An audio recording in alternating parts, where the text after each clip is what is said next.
Halo semuanya, kembali lagi di sesi Q&A kita. Seperti biasa, weekend kita ngadain sesi Q&A yang pastinya spesial untuk end year beli ya. Karena tim RR juga mau liburan di akhir tahun, biar juga teman-teman semua dapatlah liburan juga di akhir tahunnya. Jangan mikirin pasar-pasar terus. Ya setidaknya kita refreshing di akhir tahun. Langsung aja kita ke pertanyaan pertama. Oke, let's go.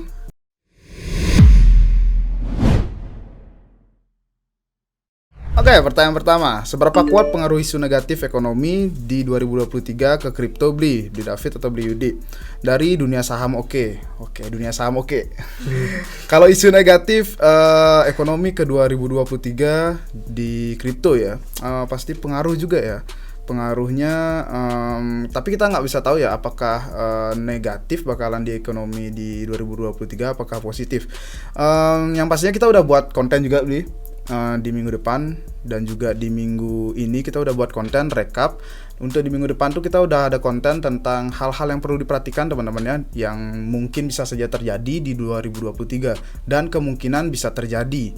Hal itu bakal mempengaruhi dari market kripto, khususnya itu bisa menjadi potensi bull market di next year gitu.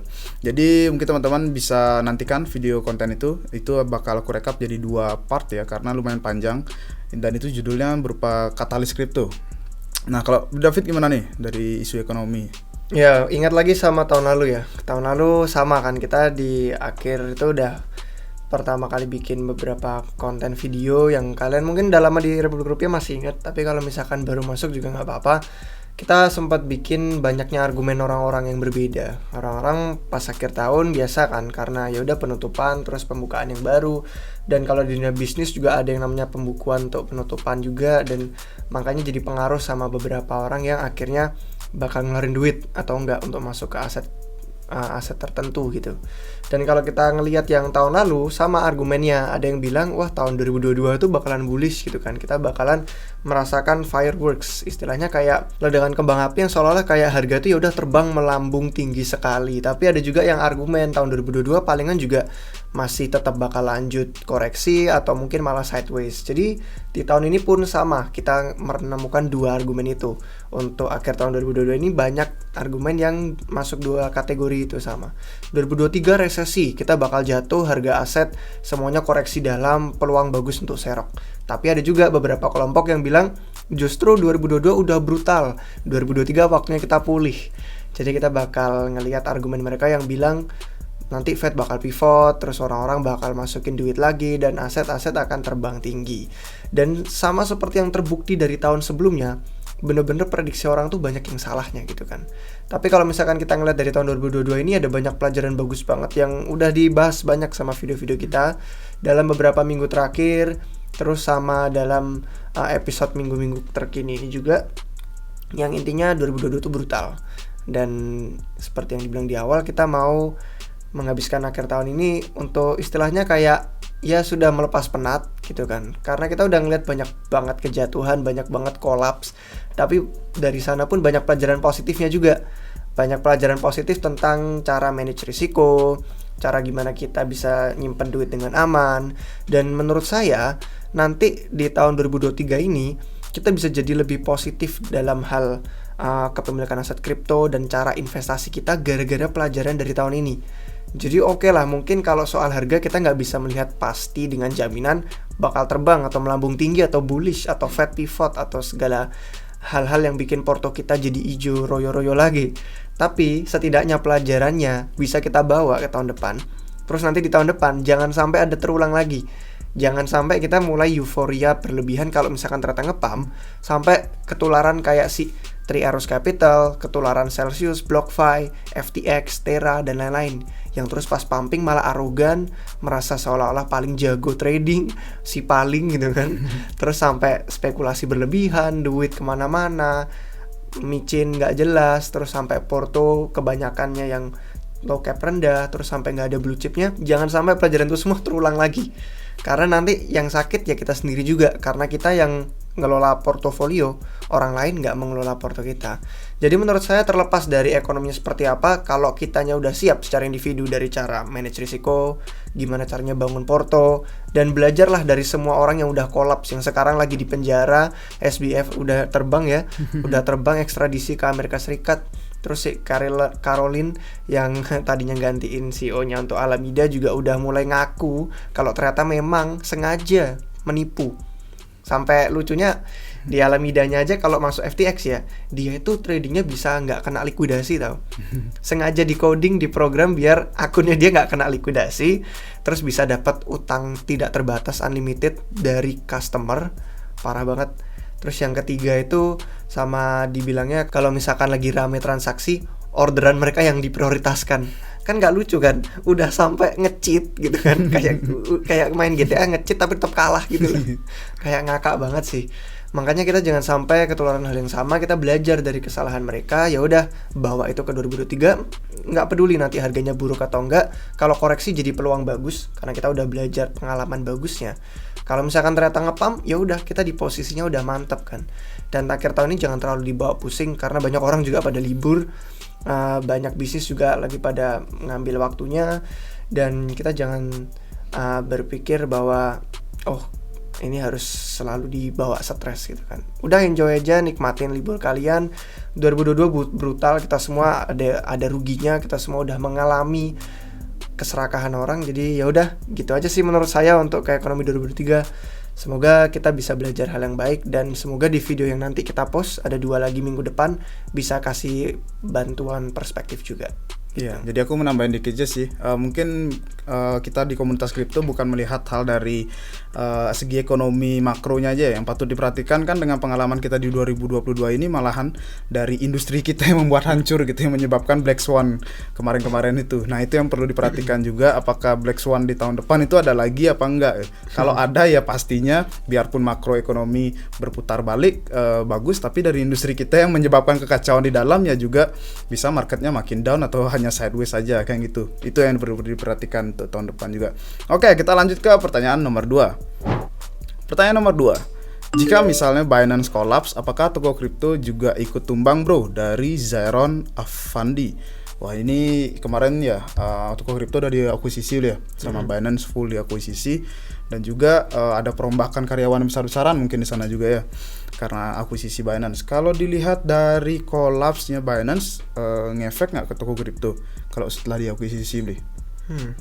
Pertanyaan bagus sih sebenarnya, karena kan sebenarnya sebelum berita yang akuisisi kemarin memang Binance sudah megang shareholder banyak kan, kayak yang CZ bilang di Twitter. Di Twitter dia bilang ini bukan hal baru. Kita emang udah megang shareholder di toko kripto, cuman sekarang jadi nambah suntikan dana. Ini yang dia bilang sendiri ya di Twitter, di CZ-nya official. Terus nambah suntikan dana, dan ada perombakan lah dari beberapa, ya mungkin ada beberapa audiens yang nonton juga, mungkin ada kaitannya dengan toko kripto, juga pasti tahu dengan perombakan itu. Jadi sebenarnya kalau misalkan kita ngomongin soal collapse dan tumbang ini kan jatuhnya lebih ke banyak spekulasi dan rumor, karena kita juga bukan tim internal, kita bukan orang dalam yang punya informasi yang lebih lanjut.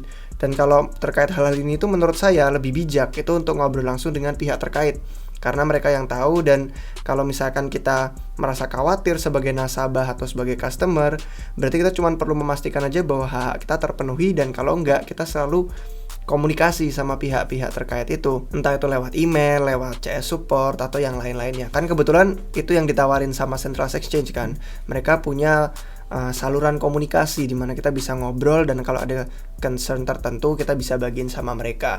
Dan semoga aja nggak ada lagi yang namanya kejatuhan sebesar FTX itu, yang sempat sudah digadang-gadang bahwa dia besar dan reputasinya bagus, dan pendirinya, foundernya dermawan, ngasih-ngasih duit. Jangan sampai terulang lagi menurut saya. Dan kalau udah dapat pelajaran keras dari tahun ini, harusnya kita jadi lebih positif untuk kedepannya, karena banyak lagi langkah-langkah yang orang lakuin untuk memastikan bahwa ini aman, ini transparan, ini buktinya.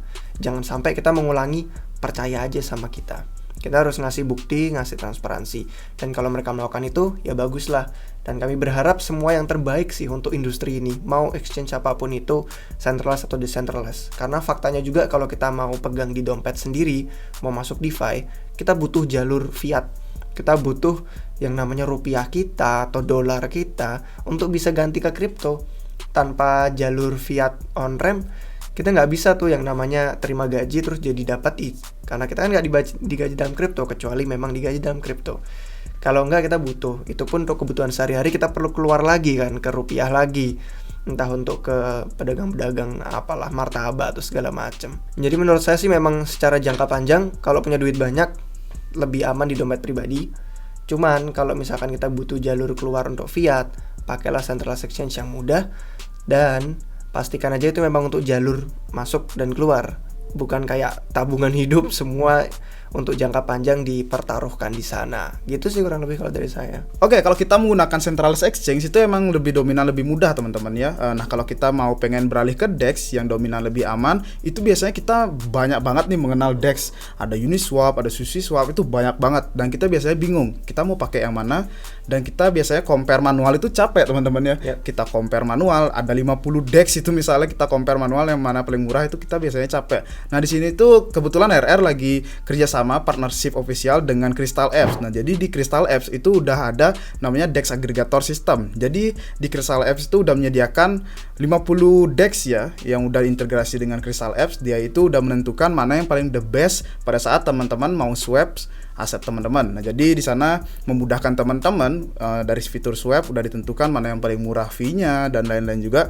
Nah, ketika teman-teman mau masuk ke dunia DeFi, biasanya teman-teman milih juga kan, wah mana nih APY-nya yang paling besar gitu. Kadang-kadang bingung gitu karena banyak banget ada protokol DeFi, ada yang dari kecil sampai yang udah besar TVL-nya.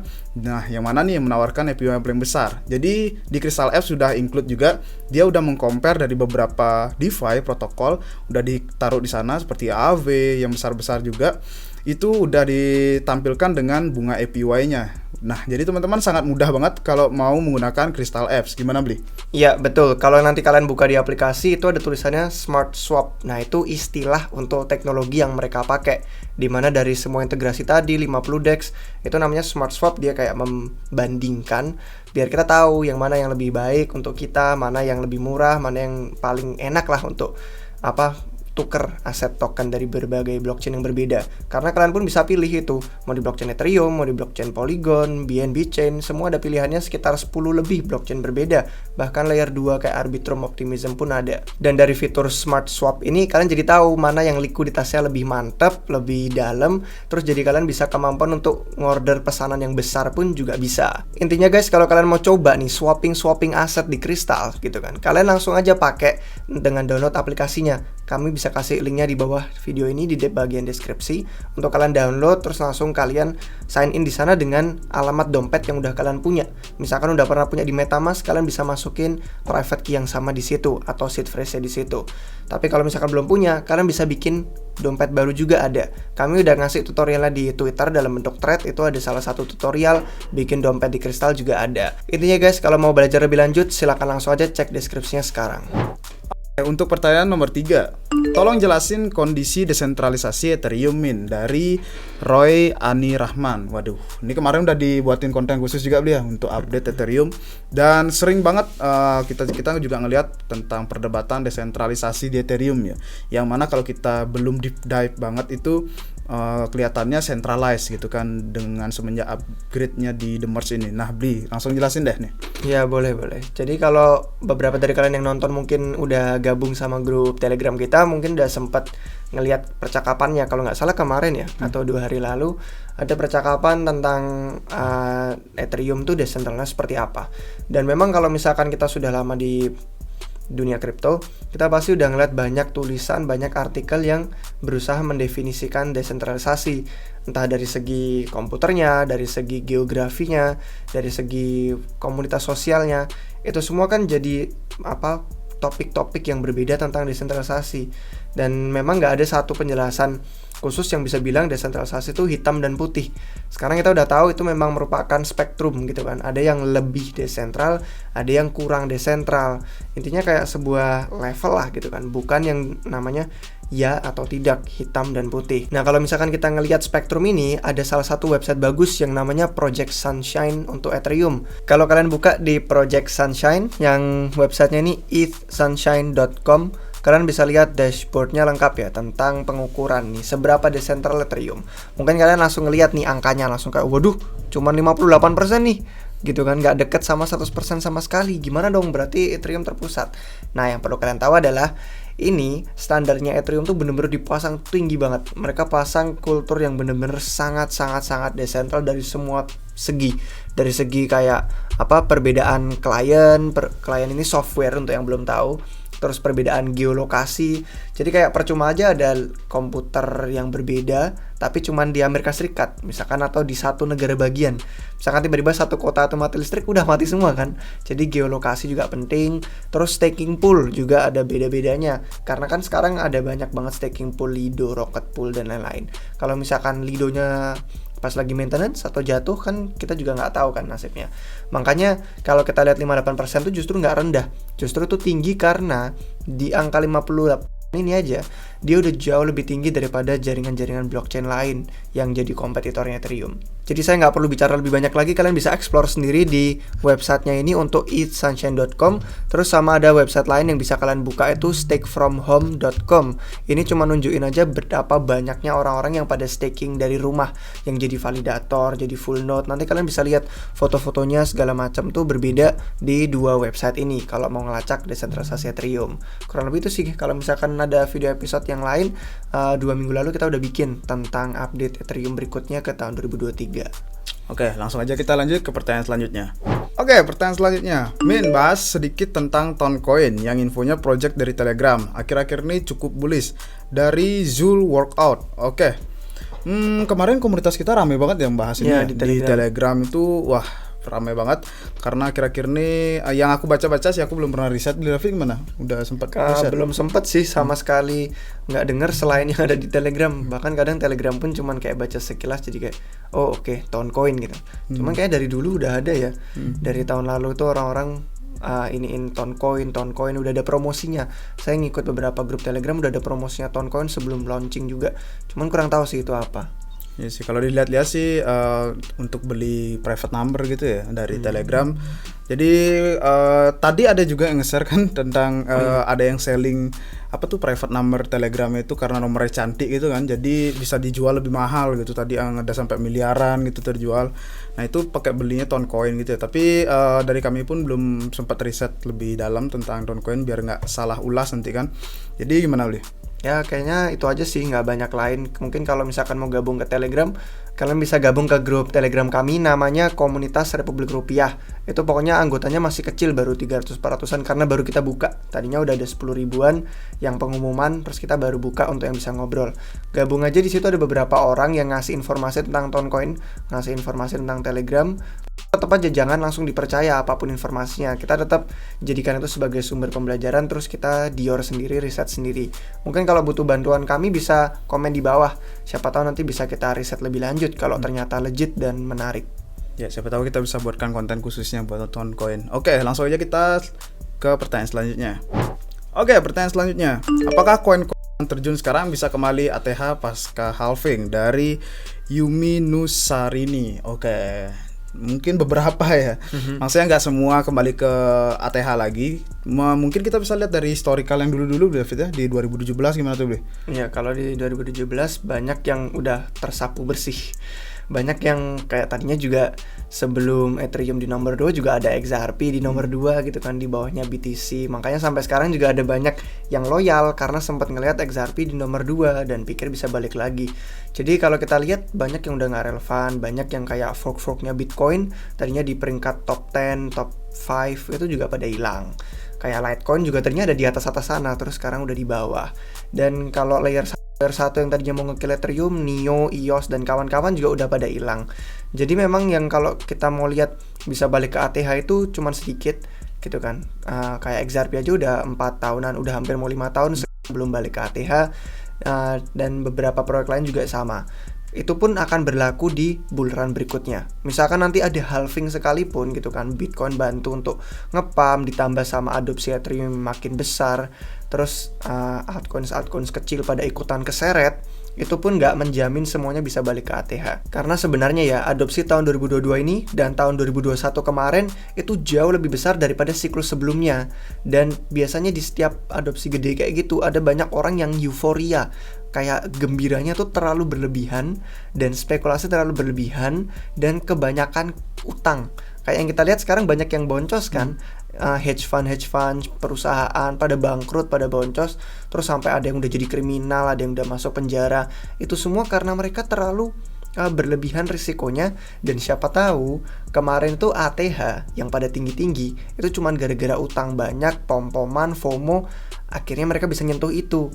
Belum tentu sekarang dengan banyaknya regulasi, terus banyaknya orang yang paham, oh fundamental tuh gini, oh cara riset tuh gini. Nanti mereka tahu sendiri ternyata valuasinya nggak setinggi ATH sebelumnya. Akhirnya ya mungkin aja nggak bisa balik. Jadi beberapa bisa, tapi kami jamin tidak semuanya akan balik ke ATH. Jadi pilih-pilih yang tepat guys. Belajar riset yang pas, biar kalian biar kalian nggak kena rugi lagi. Kalau misalkan nanti ada beberapa proyek baru yang ngeklaim bahwa mereka lebih jago dan lebih bagus. Ya kalau kita lihat dari pendatang baru pun juga banyak gitu beli ya. Nah mungkin yang dulu-dulu bisa tergantikan dengan pendatang baru, apalagi membawa hype yang berbeda gitu kan. Nah kita juga nggak tahu hype-nya ke depannya apa. Jadi yang pasti dibilang itu nggak semua bakal balik ke ATH. Yang pastinya ada juga yang bakal balik ke ATH. Mungkin koin-koin blue chip udah pasti juga, karena itu yang berhasil bertahan di bull market dan bear market sebelumnya. Oke, mungkin segitu aja untuk sesi Q&A hari ini. Thanks teman-teman udah nonton sampai akhir. Aku mau ucapin selamat liburan, selamat tahun baru juga. Mungkin teman-teman spending waktu juga buat keluarga, buat teman-teman. Kita liburan juga biar nggak mikirin market terus. Kita nantikan lagi di tahun depan. Sampai jumpa di tahun depan teman-teman. Langsung aja kita tutup. Cheers. Halo semuanya. Jika kalian baru saja memulai perjalanan kripto kalian, atau jika kalian sudah berpengalaman dan ingin menyelam lebih lanjut, kami memiliki semua bantuan dan informasi yang kalian butuhkan jika kalian bergabung menjadi anggota komunitas Republik Rupiah. Di website republikrupiah.com, kami juga memiliki berbagai artikel berita seputar dunia kripto, artikel blog gratis, dan link video YouTube kami yang dapat kalian cari dan akses secara gratis. Kami juga memiliki merchandise RR seperti yang saya sedang pakai ini, yang dapat kalian beli langsung dari website kami. Dan tentu saja, semua video yang kalian tonton hari ini bukan merupakan nasihat keuangan. Semua konten yang kami buat hanya ditujukan sebagai hiburan maupun edukasi semata. Jika kalian mencari nasihat keuangan, kalian bisa menghubungi penasihat keuangan terdekat kalian atau penasihat keuangan lainnya. Sampai jumpa di video berikutnya.